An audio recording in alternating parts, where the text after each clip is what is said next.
नमस्कार। सभी विश्व आत्माओं को मेरा प्रणाम। सभी विश्व आत्माओं को मेरा आत्मीय नमस्कार। आज का जो मेरा विषय है जिसके ऊपर मैं चर्चा करना चाहूँगा वो है प्रेम, शुद्ध प्रेम और उसका आत्मा से संबंध। शुद्ध प्रेम वास्तविकता में क्या है? जब आप प्रेम में पड़ते हैं किसी के, तो आप ये मत समझिएगा कि वो प्रेम है।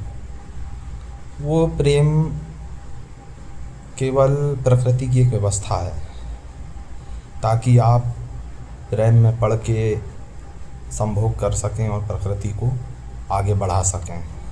प्रेम में पड़ के विवाह करें और बच्चे पैदा करें और प्रकृति आगे बढ़ती रहे। उस प्यार को आप प्रेम मत समझिएगा। वो मोह वासना से ग्रसित हमारी क्रियाएं हैं। प्रेम जो घटित होता है वो एकांत में और अकेले में घटित होता है, जिसके लिए कहा गया है प्रेम गली अति साकरी जामे समाए सके न दो। प्रेम गली अति साकरी जामे समाए न दो। और आपका जो प्रेम है ये दो पर ही निर्भर है। जब तक दो नहीं होंगे तब तक आपका प्रेम नहीं शुरू हो सकता। आपके दृष्टिकोण से बता रहा हूँ। पहले मैं हूँ, फिर एक चाहने वाला, मैं जिसको चाहता हूँ वो, तो हो गए दो। तो दो समा रहे हैं तो प्रेम गली इतनी सक्रिय है कि इसमें दो नहीं आ सकते, केवल एक ही आएगा। तो एक से क्या मतलब है? एकांत।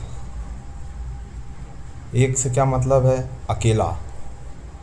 अकेले से क्या मतलब है? पूर्ण होश, पूर्ण ध्यान स्वरूप। जब हम प्रेम के अगर सांसारिक प्रेम को ही देखें तो सांसारिक प्रेम हमको अंत में क्या देता है? दुख देता है।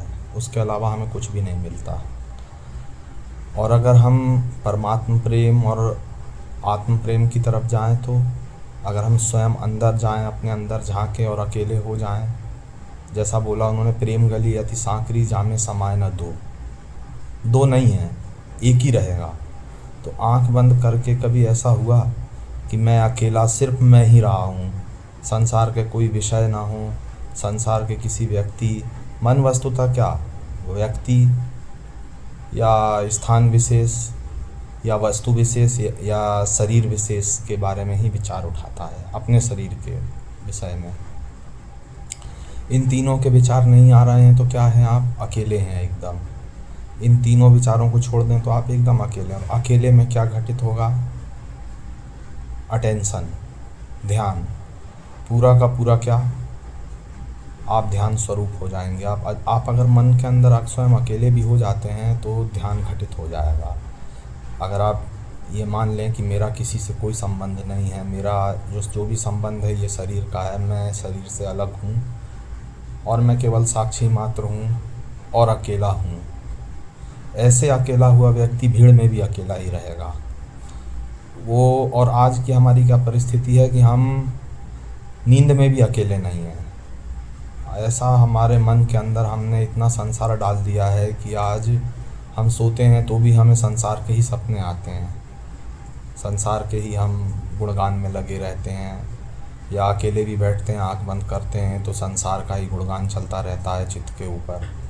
तो अकेला नहीं हो पाता पुरुष। और जैसे ही वो अकेला होता है अपने अंदर, तो ये पाता है कि ध्यान फिर करने की ज़रूरत नहीं पड़ रही है, ध्यान अपने आप हो रहा है, ध्यान प्रकट हो रहा है। ध्यान कोई क्रिया के रूप में नहीं हो रहा, फिर ध्यान स्वतः हो रहा है। जैसे अंदर से परमात्मा स्वयं, आपने जो भी बंदिशें थीं, जो भी दीवार थी, गिरा दी। अब परमात्मा स्वयं आपके ऊपर कब्जा करना चाह रहा है। ऐसी अवस्था जब आप स्वयं में अकेले हो जाते हैं तब। इसको, अकेलेपन को कभी अकेलापन के तरह मत रखिएगा, क्योंकि अकेलापन भी दो प्रकार का है। एक अकेलापन है नकारात्मक अकेलापन, तो दूसरा है विधायक, जिसको एकांत कहा गया है। विधायक अकेलापन जो काम बनाने वाला है। तो वो अकेलापन आपको अंदर आत्मा के ले जाएगा और वही वास्तविकता में प्रेम का असली स्वरूप है।